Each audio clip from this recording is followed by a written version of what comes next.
আজ বানাচ্ছি একদম নতুন ধরনের একটি রেসিপি ডাল ও ডিম দিয়ে। ডাল ডিমের ডালনা। এখানে আমি ছোলার ডাল ইউজ করছি, আপনারা চাইলে মুসুর ডালও ব্যবহার করতে পারেন।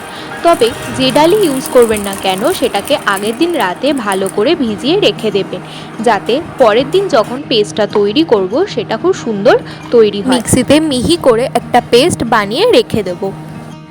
অন্যদিকে পেঁয়াজ, কাঁচা লঙ্কা আর আদা যতটা সম্ভব মিহি করে কেটে রেখে দেব।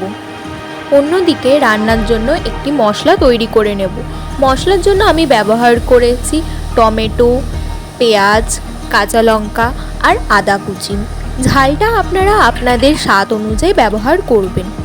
এখানে আমি 2টি ডিম ইউজ করেছি, আপনারা আপনাদের ডালের পরিমাণ অনুযায়ী ডিমটা ব্যবহার করবেন। এরপর একে একে ডিমের মধ্যে দিয়ে দেব বেটে রাখা ডাল, কুচনো পেঁয়াজ, লঙ্কা আর আদা, স্বাদ মতো নুন, জিরে ধনে গুঁড়ো দিয়ে একটা ব্যাটার রেডি করে নেব। আমি এখানে ননস্টিকের কড়াই ব্যবহার করেছি, আপনারা চাইলে ডেলি ইউজড কড়াই ব্যবহার করতে পারেন, কিন্তু তাতে পুড়ে যাওয়ার সম্ভাবনা থাকে, তাই এটি ইউজ করলাম। ননস্টিকের কড়াইতে সামান্য একটু সর্ষের তেল গরম করে তার মধ্যে ব্যাটারটা দিয়ে দেব। যখন দেখব ব্যাটারটা ফুলে উঠেছে তাহলে বুঝতে হবে পিছন দিকে পিঠটা হয়ে গেছে। তারপর খুন্তির সাহায্যে সেটাকে সমান ভাগে কেটে নেব।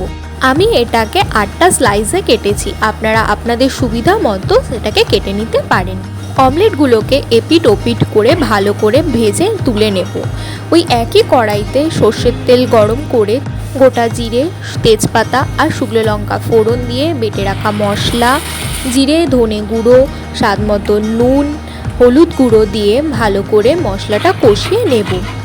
মশলা কষানো হয়ে গেলে তার মধ্যে দিয়ে দেবো একটুখানি কাশ্মীরি লঙ্কা গুঁড়ো, চাইলে আপনারা স্কিপ করতে পারেন, আর একটু চিনি দিয়ে ভালো করে আবারও নাড়াচাড়া করে মশলাটা কষিয়ে নেব।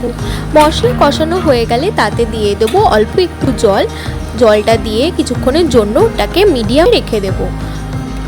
এরপর তাতে দিয়ে দেব ভেজে রাখা অমলেটগুলি দিয়ে আবারও কিছুক্ষণ মিডিয়াম ফ্লেমে অমলেটগুলিকে এপিট ওপিট করে ভালো করে তরকারির সাথে মিশিয়ে নিয়ে উপর দিয়ে নামানোর আগে দিয়ে দেবো একটু ভাজা মশলা।